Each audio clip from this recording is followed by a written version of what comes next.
Hey, everyone. I know you were expecting a little bit more of us than just me, right? But life is life, and unfortunately, I'm going to be all alone today. Things happen. So the conversation is going to be a little bit more, boring, let's put it like that. Because I don't have anybody to debate with, right? I can't really defend my opinion, or can't have a sort of a split of opinions or a conversation with different approaches. But hey, I still hope that it's going to be interesting for you guys. I hope that you manage to get something new and valuable from these sessions. Uh, but yeah, we'll try to still keep the show running, right? We can't just end it because things happen, right? Life is life. We can't always expect everything, and we just align that today was not the day. Let's just put it like that. All right, but yeah, I'm happy to see you guys here. Hi, Federico, Hani, Casey, Rigoberto. Who else we have here? Rafael, Hania. Yeah. Hey, everyone. Douglas. Hi. All right. So before we go into the evaluation or the feedback session itself, just a quick rundown of what the webinar is all about. Right. So for those of you who have been here before, you already know how it's going to go down. For those of you who are new, a quick rundown of what's happening and why are we here today. So essentially, we co-host a challenge together with FP20 Analytics. For every single one of these challenges, we typically have two different sessions. We have a workshop. Within the workshop, we talk about the data set, a few visuals, few setups, ideas on how to approach this, some hints, tips, tricks, call them wherever you want, right? But the main idea is we talk about how to approach the challenge itself. And then the second webinar that we have in the series is the top five announcement. The top five announcement is a very good feedback session because the main idea about the top five announcement is we're going to go, all of us are going to see the top five reports. Typically, there's just not me, there's usually at least Federico, and we also have sometimes a guest judge. So we have different opinions, sort of a mixed bag of different approaches and experiences, which is great. Today it's going to be a little bit one sided, but hey, it is what it is, right? So we go through the top five reports and we give our feedback on what we think was executed very good, what we think might have been done a little bit differently, might some sort of things we noticed throughout different reports that people have not paid attention to, or just something that we want to point out for the next challenges. So things like that, right? The main idea is for you guys to notice and understand a little bit of how we're looking at the reports behind the scenes, right? It's not just a pretty screenshot. A pretty screenshot is always great, but at the end of the day, we're also looking at the data models, we're looking at calculations, number formattings, consistency, the layout, design. There's a lot of different aspects that are taken into. Actually, if you just want to see like the general idea of what we're looking at is, I'm going to quickly share the screen. Right screen, this one. Share, waiting, push live, perfect. Mwah. We don't need this, hiding this. Um, so, if we're going into the challenge page, right here, judging criteria, you can switch to and see the three main blocks that we're looking at, right? Those are not the only things that we're taking into consideration. So, but this gives you an idea of what is that we're looking for whenever we open up a report, what is that we try, and of course, filters, slicers. We still play around with the visuals and everything to see if everything's working properly, but this gives you an idea of what to pay attention to. Now, the reason why these things have been sort of essentially put into judging criteria, so why we're looking into it's not just because, hey, we want to, right? It's because based on the experience that we have whilst building reports for customers, showcasing different examples and everything, these are the things that people notice. There's a bunch of different things that people don't notice, right? Like data quality and everything, which is as much important as the design, intuitiveness, and so forth. But that's usually done a little bit more behind the scenes, whereas the report itself is purely a visual representation of the results. So taking both of these sides into consideration is very important. But yeah, for those of you who haven't seen these pages before, if you just go to, for example, ZoomCharts or FP20 page, you can open up challenges. And under challenges, you can see the current challenges. So for example, FP20 Analytics, this is the one that we're talking about today. And if you open it up, another good thing is you have all the submission files here. So you can take a look at what other people are doing, how they're doing this, and just give you an idea or a source of inspiration on how to approach different things. If you haven't participated previously in any of the challenges before, don't worry about it. You don't have to win the first time you sort of try to compete, right? If you do, amazing, more power to you. But if you don't win, it's not just about the winning, right? Winning is great, sure. But at the end of the day, what we're trying to do with these challenges, with these sort of events and everything is basically foster an environment where you guys can play around with different data sets, different visuals, different approaches, different views on how to showcase data and everything. This is your playground where you are free to make mistakes and where you can get feedback on those reports that you have created, right? Because a lot of the time when you build a report, you feel that it's great, but the problem with sort of viewing a report that you have created by yourself is you're very subjective, right? You know all the flaws, the little nitty bitty sort of things. You know these scenarios on how to click things. You know what to expect. But the hardest thing is creating a report which is intuitive and easy to explore for a new user who hasn't seen it before, who opens it up for the first time and takes a sort of an explorational stance at it. But yeah, the challenges. And before we go on into the top five, one more thing that I wanted to quickly point out is if you actually go to the challenge page right now, so for example, if you go right here, you can also notice that we have already pre-registration for the next challenge. And the next challenge is going to be about real estate data. So you're already open, free to register for it, sign up, but you're not going to get the data set quite yet. We're going to wait for this one to fully close and then we're going to release the data set. But yeah, I hope it's going to be interesting for you guys. So let's start by going through the report. All right, so the first submission that has gotten itself into the top five is going to come from Akash. So Akash, congratulations, and let's open up the report and take a closer look at it. So when we open it up, the first thing that I noticed about this, it's relatively clean, right? It's not over clustered with bits of information. There's not like 10 different visuals, 50 different colors. It's not overly saturated with things. So that's a good point that I can tell you straight away. But there is one thing that I have reminded like 100 times by now, probably even more. And I'm going to probably keep reminding this. Be very careful about the calculations and everything that you showcase in the KPI cards. Because this is one of the first things that I'm going to do every single time I see a year over year comparison. As soon as you have a year over year comparison, my first question is if you are showing me a value, what is the current period of comparison? So, what are you comparing against what? Because if we look at the right hand side right here, we have a slicer for the year, and none of them are selected. If I would have pre-selected one of the years, okay, this makes sense. You're comparing 2026 to 2025. If I select 2024, for example, you're comparing this to this. That makes sense. But if nothing is selected, the first question is what exactly is being compared right now? Right? Which year versus which year? Which period versus which period? I have no idea. I just know that for whatever reason, the year over year is 33%, but what's the time span? No clue. So be very careful when you create a year over year comparison. If you have it and you have it also a slicer on somewhere on the side, make sure that you pre-select one of the values. Because blank is fine.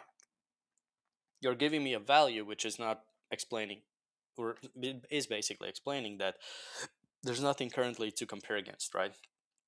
I would probably adjust the measure to treat blanks, not to showcase blanks, but to say, for example, not applicable, no year to compare against, or something. But blank is better than showcasing me a value, which makes me feel that things are good, but it doesn't really tell me how good or what's the period of comparison.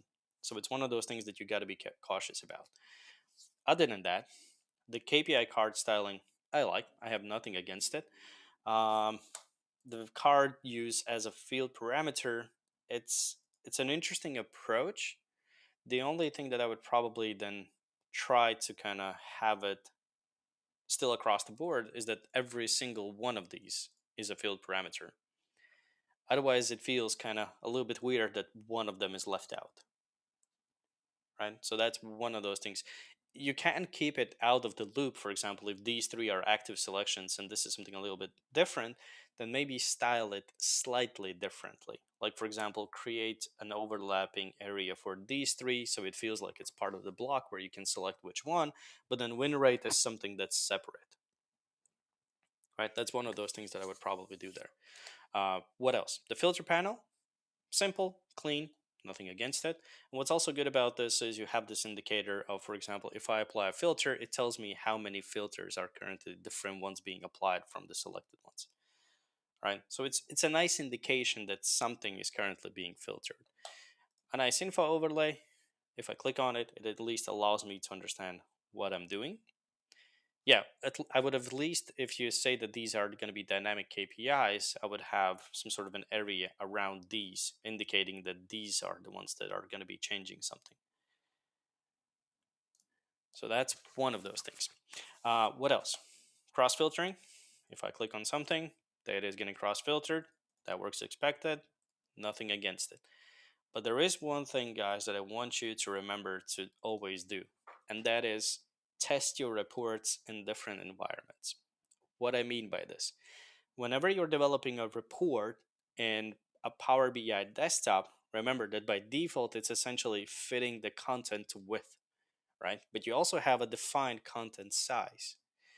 However, whenever you publish this report to the services, those aspect ratios are going to slightly adjust. Well, not the aspect ratios, but the dimensions are going to slightly adjust, which might cause situations where something is not fully readable. And this is one of the things that has happened here with the donut chart. I'm guessing because you were in Power BI desktop, it was squeezed up a little bit tighter, so you had enough space to showcase the full name.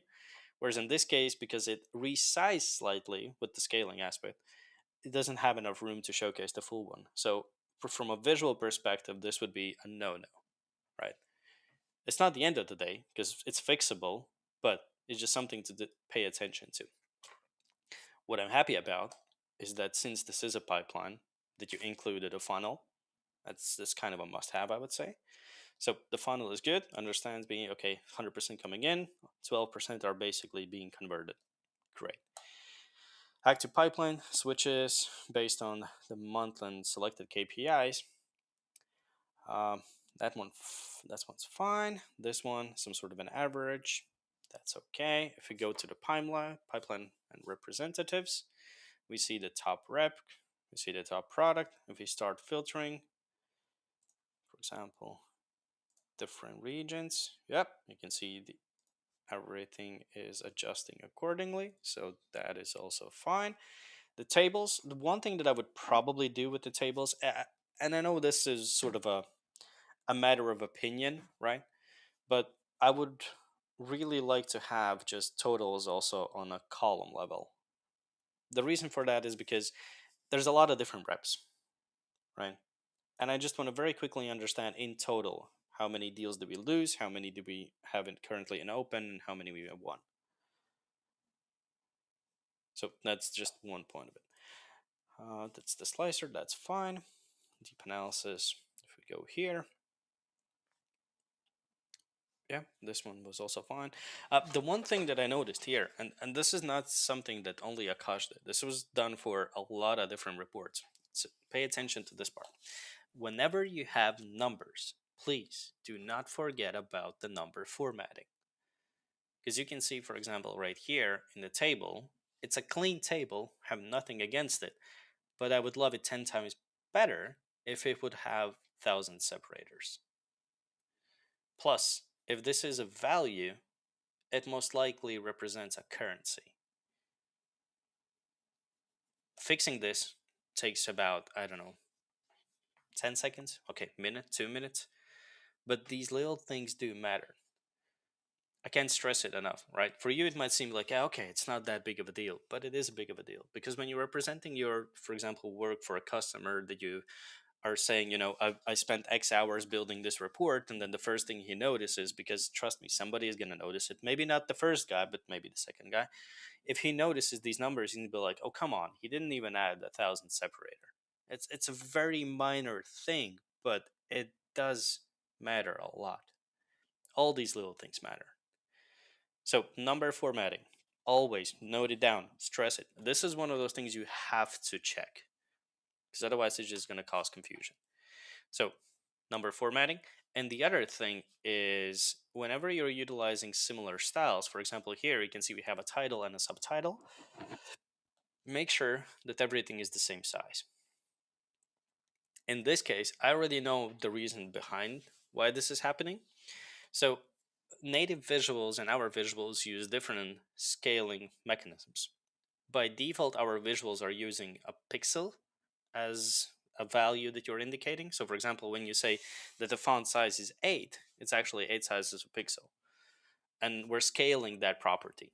And what happens is if you're using native visuals in combination with our visuals, you can see, for example, this seems smaller than it is here. So in order to combat this, what you can do is on ZoomCharts visuals under advanced settings, I can really have a report right here. Under advanced settings, you can see responsiveness is on, default font size unit is pixels, but you can switch it to points. So that aligns better with the same sort of sizing. So always take that into consideration as well. Other than that, it cross filters. I don't feel that there's too much information in one of the pages. It seems like everything is where it should be. The navigation panel is fine if I hover over certain things. Maybe the tooltip adjustment, but that's not big of a deal. Other than that, I'd say it's a very good report. It's a simple, clean report that allows you to explain and showcase the results properly without being too much, right? So, Akash, congratulations, and yeah, congratulations. Simple as that. All right, let's go on to the next one. So the next report that has gotten into the top 5 is going to come from Odin Lobby. So Odin Lobby, congratulations. Let's open up the report and take a closer look at it. So whenever I first open up this one, knowing what I just said about the previous report, what do you think was the first thing that I noticed about this one? Any guesses? I mean, the design is still simple, not too overcrowded. I'm okay with it. I'm actually feeling good about it. But year over year, what are you comparing? Because right here below, I can see a timeline. So it means that, again, all the years are taking basically together. So if I, for example, choose a year, you can see these numbers are going to reflect something differently. And even if I would say that maybe this is the last year, if I take it, these numbers are changing even more. So, you're left in with a bit of confusion. So what does this number represent? So year over year calculations, month over month, year over year, quarter over quarter, anything that is time related, be very careful and play around with what you have available on the page. It's just very important. But the KPI cards are clean, nothing against it. The timeline, have enough information. I'm okay with this. Uh, this one, this is the one where initially I didn't see any issues, but when I started to play around with this a bit more, I found one thing that was a bit annoying. And let's see if you can guys spot it, right? So what we have is deal flow by stage. We have different stages and we showcase certain deals that are essentially slowed down or they're stuck based on different criteria, right? The color for slow is blue. The color for stuck is sort of pinkish, purplish, reddish. Call it whatever you want. Raspberry. I'm gonna call it raspberry. But you can see that stuck is in that color. However, in the tooltip, slow is in that color. So my issue with this would be that for an end user, this is very confusing and it might lead to improper decisions. Well, it's a bad thing if somebody does, decisions without paying attention, but visuals and sort of reports are all about visual transformation of the information, right? So I would change the colors for the alternating rows. Or since we do have now customization for the tooltips, I hope you all played around with it. And if you do, let us know your feedback as well, because we're still testing things out, trying things and everything. but I would maybe stick with the dynamic color for the series, so that slow would be in the blue color and stuck would be in its respective color, so that would eliminate the confusion. It's a small little thing, you can easily fix it, but again, it's something that sticks out basically very much, right? It is what it is. The rest of the charts, I'm okay with it. The one thing I like about what has been done here is that you just disable the toolbar labels because you didn't feel that it's necessary to have them there. And I think it kind of fits in nicely here. It removes some of the unnecessary text and everything, so it just feels nice and neat. The map for the countries, everything, that's fine. If we go to the engagement page, here I'm okay with the charts. The one thing though that I would probably change here, well, there's two things. One of them is the KPI reference labels. So for the reference labels, make sure you keep the text short and concise.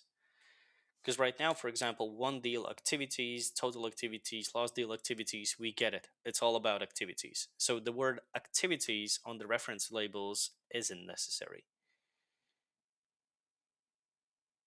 right? It's all about activities. Same here, average activity per count per deal. Max activity count, minimum activity count. High risk deal value, high risk open deals. Deal value, open deals.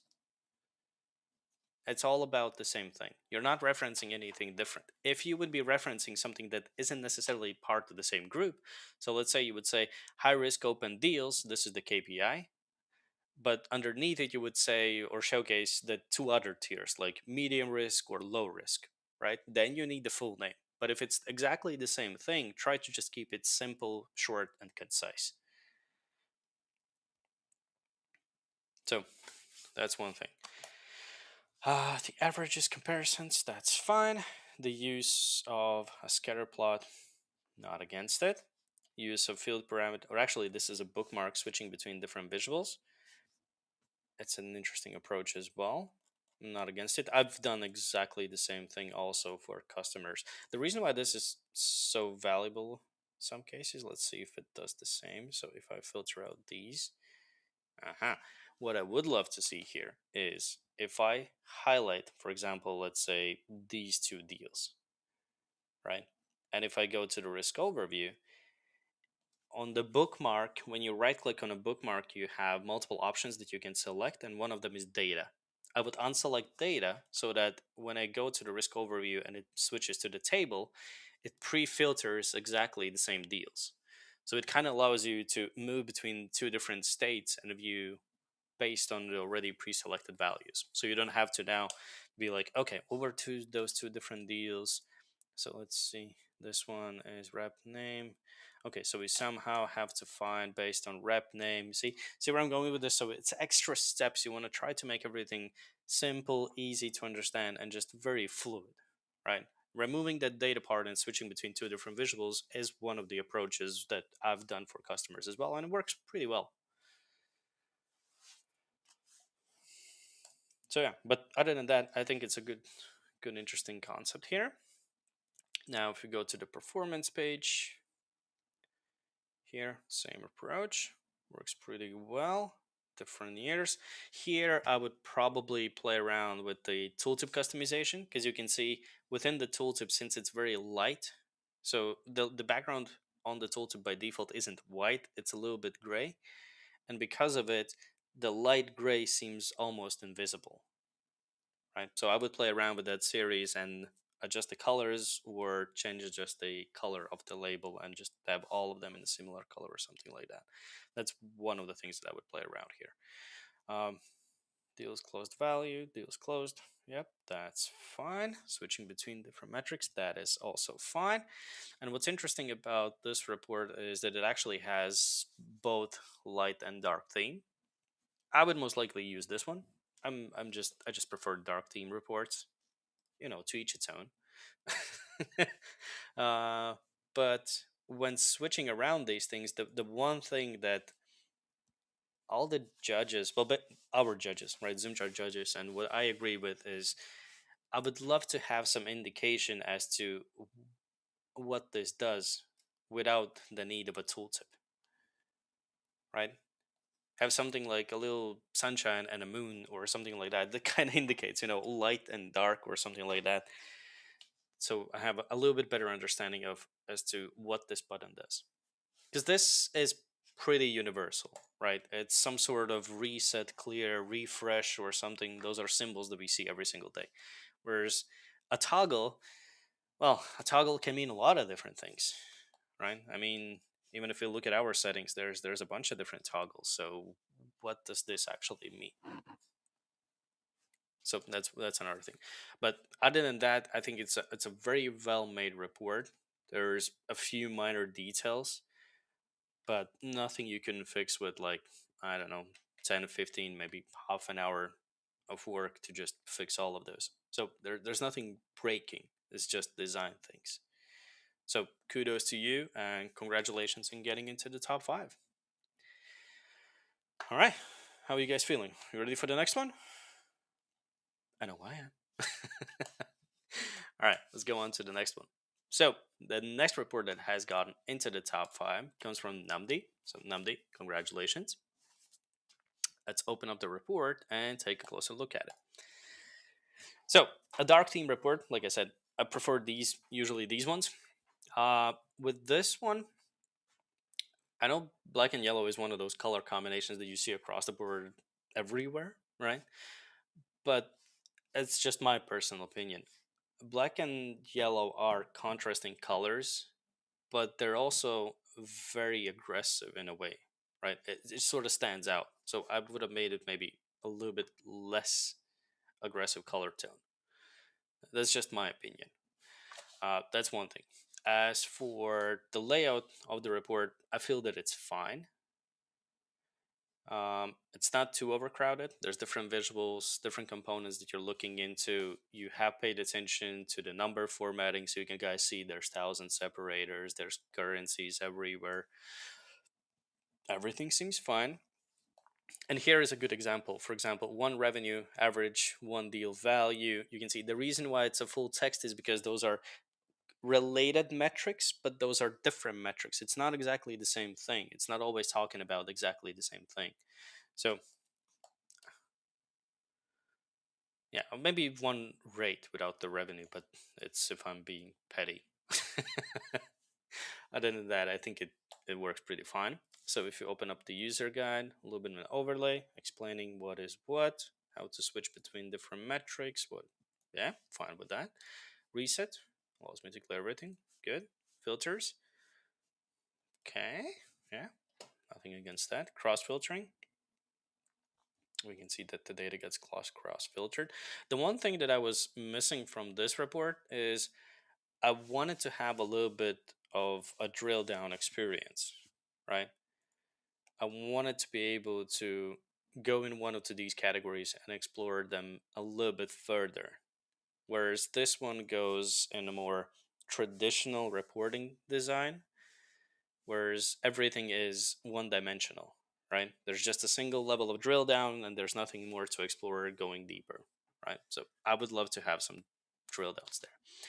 But the field parameters, that's good. Nothing against that. The one thing that I noticed about this one is the layout and background. And I can tell you straight away one thing, guys, if you ever use a picture as a background, make sure that you do these two things always. One is make sure you check what fill method you're using or what image method or whatever it's called.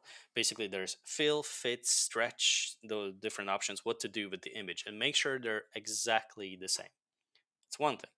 The other thing is make sure that if you have adjusted any paddings for the canvas, that are also exactly the same. Otherwise, this might happen. You can see, for example, this is the distance between this side and the button and also the background. However, if I move to a different page, you can see it's slightly shifted. It's not a lot, but it's enough to notice. See? It's not breaking everything, right? Again, the fix for it is very simple. We would go into the formatting options of the page, look at the background, see if there's any additional padding. If it is, remove it. Maybe it's the incorrect image format, but like I said, the fill, stretch, and those options. So I would just adjust those. It's a very simple fix. But the reason why I noticed this is because I've done exactly the same mistake multiple times, where you just forget about it, and then somebody else from the team looks at it and be like, "Oh, what's happening here?" And you're just like, "Yeah, okay, I can fix that." So the one thing that me and Federico have told you guys this 100 times, right? Play around with your reports. Don't be afraid. Just because you think that it initially looks okay, try to break it. Interact with one chart. Okay, what happens now? Do these still make sense? Okay, only one of these bubbles is basically left in the scatter plot. Okay, maybe try different dimensions. Maybe not. Okay, what happens if I switch out the metrics? How does it look everywhere? Okay, seems pretty fine. What if I suddenly reset, right? Just play around with the items that you have given to the user. Because remember, like I said, the trickiest part about building a report is you know what to do exactly because you built the thing. You know what's going to happen if you do this. You know what's going to happen if you do that. The end user doesn't always know. And what they do love to do is just click stuff. Oh, what's this? So what happens if I do this?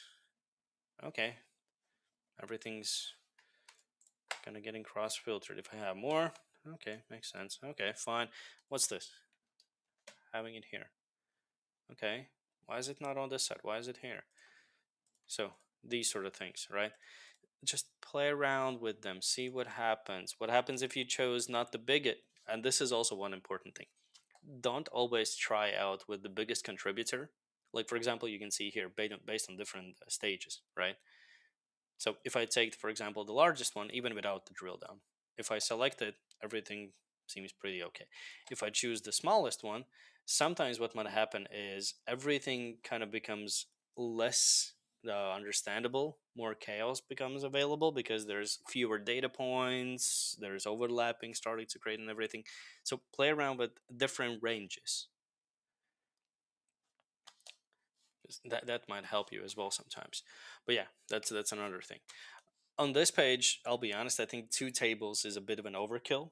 One would be enough. And as far as what exactly to put into, an alternative that I would be okay with maybe is to have a bookmark or a switch for the table as to what it's focusing on. Because having two at the same time, there's just a lot of things you want me to focus on. And I mentioned I always get a friend or two have a look at my dashboard before I submit. They always find a way to break something. Oh, absolutely. It's annoying as hell, but it helps you. We have a colleague whose sole purpose, I feel, in life is to take our visuals. Once we like create a new feature, everyone tested like from the product team, everyone's tested it, everything's feeling okay, and we give it to one of the UX designers, and he has this amazing ability to just break everything, to find random click combinations, to find something that just breaks, and we're like, we're so close, but now we have to rework it. But yeah, give it to somebody else or try to do it yourself.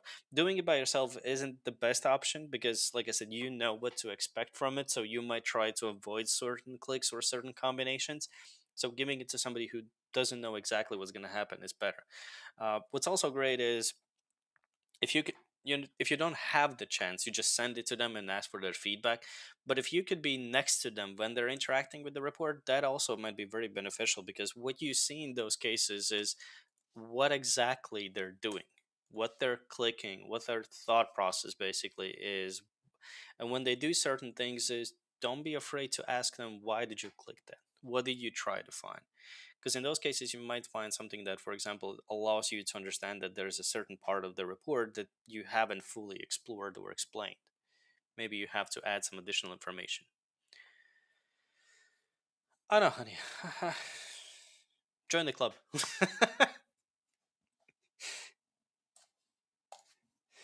But yeah, this feels fine. And the one thing else that I found in this report, whenever you have something like this, I'm not the ones breaking my reports. I love breaking everyone else's reports, but my reports are flawless. There's nothing wrong with them. Unless you give it to somebody else. Yeah. The one thing I wanted to point out in this chart right here, be very careful if you're using the same metric, in a sense that both of these are percentages. You can see, for example, win rate is 61.92, whereas average probability for open deals is 81.9%. Whenever you have two different percentages, be very careful on how you combine them in a visual. The main reason for why I'm saying this is because it's very easy to misread this situation. And in this case, for example, the reason why I noticed this is just purely from a visual perspective, right? If you look into the data, you understand what's happening there. But on a first glance, if you're looking at, for example, let's say based across this bucket, medium bucket from 31 to 70%, okay, it's 61.60%, fine. But there is something that goes pretty much like half of the way. So it's like 50%. Here it seems like, okay, that could be the case, right? See, I'm kind of creating a story for myself. But then I hover over this one and the line goes to the very top, but it's only 81%, right? And without really reading the labels or anything, you're starting to create a story, a narrative, which isn't even what the chart is about, right? So just be very careful when you're showcasing or combining two different metrics with similar formatting and everything. See if it makes full sense when you're showcasing it. But other than that, I think it's a very well made report. A few visual properties that are easily adjusted to make it even better. So yeah, congratulations and kudos in getting into the top five. It's a good report. All right, let's go on to the next one. So the next report is going to be from Kapila. So Kapila, congratulations. Let's open up the report and take a closer look at it. So one, I think we all very clean, right? Somebody might not agree with all the colors, but it's very clean. It's very simple. There's not too overcrowded of information. The one thing that I would probably do is make these a little bit bigger, because otherwise you're making me feel like these are the least important things on this report. Whilst they are quite important, those are navigation pages, and the KPI cards, the values in them, I would make slightly smaller. It's not that they're not important, but it feels like they're just screaming at me, if you know what I mean. So I would make them a little bit smaller so it kind of aligns a little bit better with everything else. Probably something closer to this title, but yeah, I would still have it here. Having a pipeline, good. Showcasing the highest month, okay. Different regions, metrics allows me to choose which metric do I want to showcase. However, regarding this, I've told this multiple times and I'm going to say it again. Be very careful when you're placing elements on top of elements.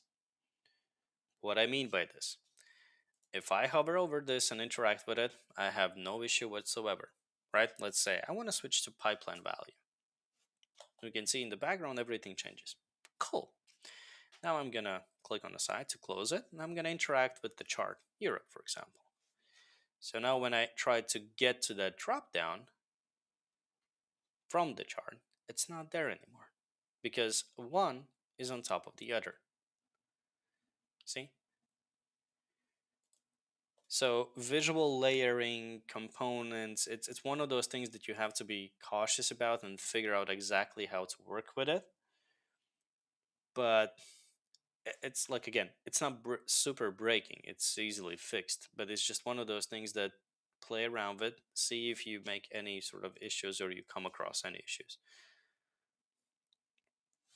That's the one thing that I would change on this chart. The map itself, yeah, seems fine. Here, company, different sizes, cross filtering is working, nothing against it. Has drill down, doesn't have drill down. Okay, some of them have, some of them, that's fine. Reset allows me to restart everything. Size, I'm okay with making it smaller, but I wouldn't make it that small. So that's one thing. Going to pipeline and risk details. The colors at risk, critical, healthy. Good color choice. Critical, highlighting Okay. Just wanted to make sure that the same color represents everything in the same place. Good, good. Color choice for the fonts, not the greatest. Because these ones I can read. I challenge any one of you for you to read this number, for example. Right? Make sure that you choose contrasting colors whenever you do some sort of a heat map or something. Otherwise, you're just causing headache for the end users. So that goes there. Again, cross filtering is working.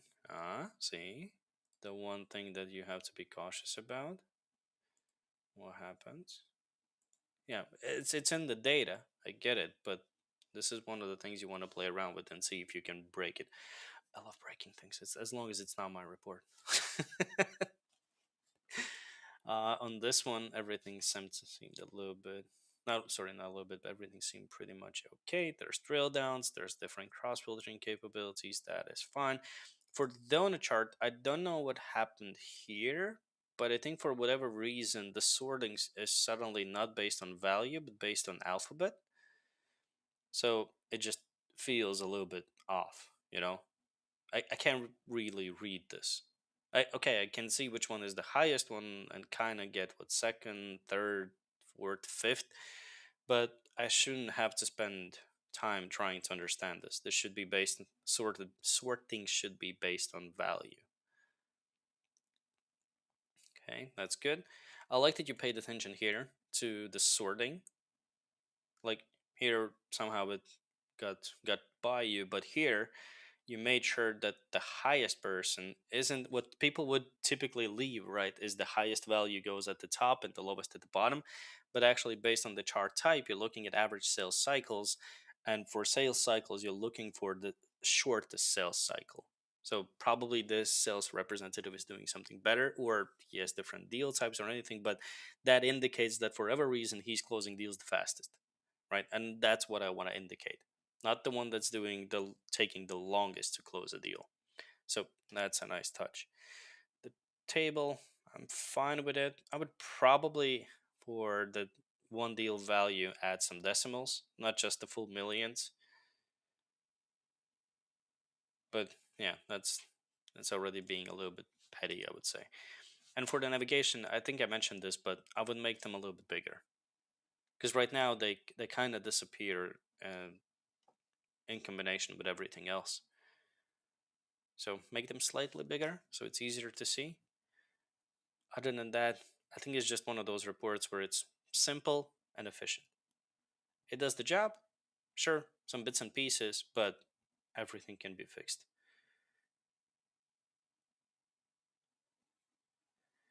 Where did the report background disappear? I can't see the layout on your screen share, Aivis. No, it's still there. Is it the same for you guys as well? Are you not able to see the background? Is it just white?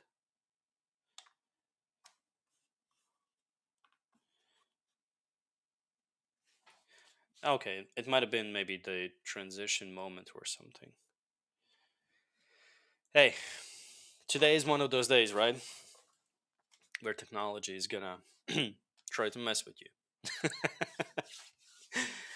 All right, we've gone through four of them. We got one more left. And the last submission that has gotten into the top five is going to come from Abu Bakar. Abu, congratulations. Let's open up the report and take a closer look at it. So, for this one, again, very clean, very simple. I like it. I like when things are not too overcrowded with different variables and everything. So, I like the cleanness of it. Um, open pipelines, highlighting that this is the primary thing that we're looking into right now. Okay. Filter menu. Clear filters closed. Okay. Drill down and cross filtering. What's going to happen? This is one of the tricky things that you got to be cautious about. So, one thing that I don't typically recommend to combine on the same report page. This is, of course, dependent on the situation because there are cases where this is needed. But in 95% of the cases, this is something you want to try to avoid. In this case, what's happening is this is a native column and line chart, and these are our visuals. They interact differently because this one supports highlighting, whereas our visuals are omitting a filter. So what happens in these cases is, for example, if I select something, you can see that everything else got filtered, whereas this visual got a highlight. And the one thing that I don't like about this is that it's giving sort of mixed signals to the user.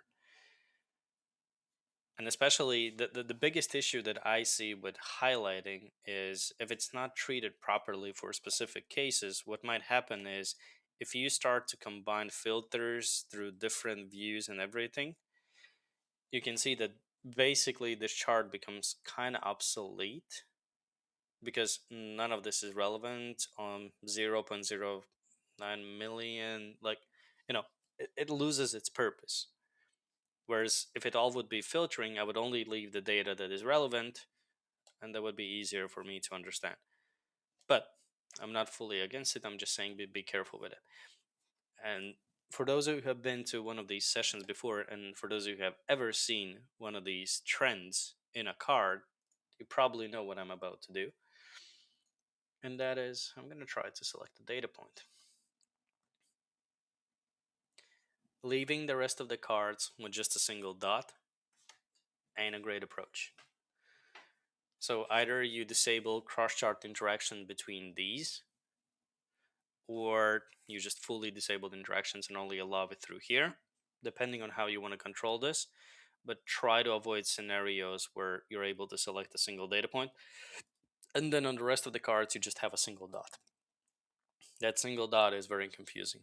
The other thing, don't forget that within services, in Power BI Desktop, you just don't see it because you're always in edit mode, basically. But in Power BI Services, there are two roles. You can be a viewer and can you be an editor, right? And based on that, one of the things is going to change, and that is the visual headers. If you don't want me to start doing this, where for one case, for example, I'm going to leave it on years, then here maybe I'm going to go to quarters. I'm guessing these are quarters. Yeah, it's quarters.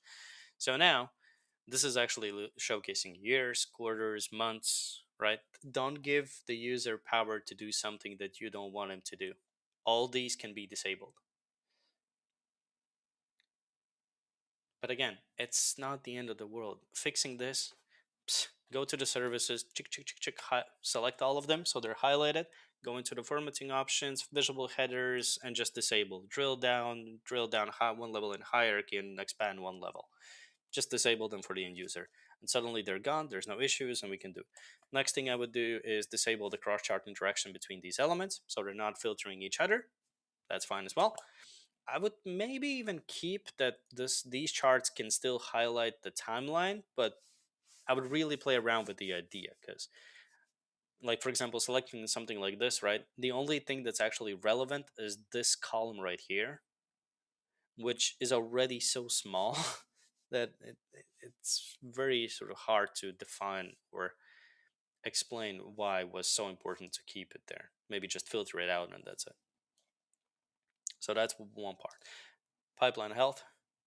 I like what you did with the navigation. Very simple, quickly highlight and showcase which one you're currently on. Simple and efficient. One revenue weight is weighted forecast. Okay. And if I hover over for a certain point, number formatting, please don't forget the number formatting. It's very important. Simple thing, but very important. Value labels. Now I'm sure you can all probably see what I'm going to be saying about this one. And I've done this as well without paying attention to. The tooltips and the value labels, make sure you play around with how many decimals you showcase, or in this case, actually open deals. How many we have in total? Do we have it? One open pipeline that's in value. We don't have a total number for how many deals there are in total, but if altogether they're always going to stay up until 10,000, I would just keep it as a full number without any shortenings. Because right now, the tooltip and the labels are all saying 2K, but visually we can see that there is a difference between them, right? So one is bigger than the other. My question is, why is this bigger than the other if they're both 2K? So there is some rounding happening, fine, but I would at least want to have some decimals maybe. Or what I would probably do is just remove the shortening altogether and just have a whole number with the thousand separator. Yeah, I would do that probably there. You go here, same case again, right? Think about what you're going to do with the numbers. In the cards, never leave shortened numbers if you have massive space available, just 12K, 3K, 2K, right? Give me a little bit of a more detailed description of the number. At least give me some decimals. That's one thing that I would probably do there. Table, not too overcrowded, so that's fine. Cross chart filtering, again, gonna double check. Yeah, see, again, highlight, filter, so be careful with that. But other than that, I think it's one of those reports where it's just clean and simple. It's not too overcrowded, there's not too many elements. The only thing is to be cautious about are having these sort of charts and the cards. That's always been tricky. So yeah, but other than that, it's a good report. Congratulations and kudos for getting into the top 5. So yeah, you can already see Alexander posted a quick question. So what do you think, guys? Who's going to be the winner? Whilst you're submitting your votes quickly, right? Let's put it like that, your votes. I'm going to quickly, or actually, Alexander, can you quickly hide the screen? I want to make sure I find the right report from the showcase. Because I don't want to be like, I'm saying this always, right? But I don't want to be in one case where I'm just, and the winner is, oh, wait, that's not the right report. So how do I want to avoid that? Okay, we have 2 votes. All are the winners. I like that answer. I mean, you're in the top 5, right? So you deserve a win as well. But okay, so without further ado, the winner for this month's challenge is Onunlami. Hey, congratulations. So yeah, and this month you won our challenge due to the drill down, due to some of the design choices and everything. So overall, it was a simple, great report. Few little mistakes, but like I said, it's nothing that you can easily fix with just a little bit of work. Um, but yeah, congratulations. For the rest of you, you were very close actually. The results weren't like, there wasn't like a 50-point difference or something. No, you all guys were very close to each other when it came to uh, the actual final judging scores. So yeah, congratulations to all the rest of those who got into the top 5. Also, congratulations to every single one of you who basically got the courage to participate. I know it's a little bit scary when you first try to sort of submit the report, because don't do what I did, right? When I started out, I was afraid to participate in any challenges. I was like, my work's not good enough. I don't know what they're going to think about me. So I stayed on the sidelines for most of the time, right? So I suffered in silence in a way, right? But what I can see through these community events, through these feedback sessions and everything, we have number of people who have started off with just very basic reports initially, but now have become full-time report developers, and they have a career in this field and everything. So we're more than happy to see this progress. Just the fact that your first submission isn't amazing doesn't mean that you have no future here. No, you're learning step by step, you're getting the feedback, you're improving your skills, and this is what it's all about. So yeah, I think Federico can agree with me, right? This is all for you guys to have amazing experience and just have great reports at the end of the day. We're really happy to see when you guys progress. There's nothing better than that. But yeah, congratulations, every single one of you. What I also wanted to say quickly, yeah, unfortunately, due to technical reasons, neither Federico or Nina was able to attend today, but they are in the chat as you've seen. They from down to 10 posted comments. So even though you're not here, guys, here directly with me, right? I still want to say thank you, Federico. Without you, there wouldn't be any of these challenges, right? Nina, still, thank you for participating. Unfortunately, weren't able to make it, but hey, more than happy to have you in another session. And of course, a little help behind the scenes that most of you already seen from plots and everything. Alexandra, thank you for making all of this possible. And for the you guys, the biggest thank you, because without you, well, this would be just a page on the web, right? Without your submissions, without your participation, this wouldn't be anything. So thank you so much for participating. Hope to see you in the next challenge, and hope to see a lot of different amazing reports. When is the next challenge? The next challenge is going to start on March 16th, and it's going to be about real estate. All right. Thank you so much, guys, for your time. Have an amazing rest of the day, and I'll see you in the next one. Bye, everyone.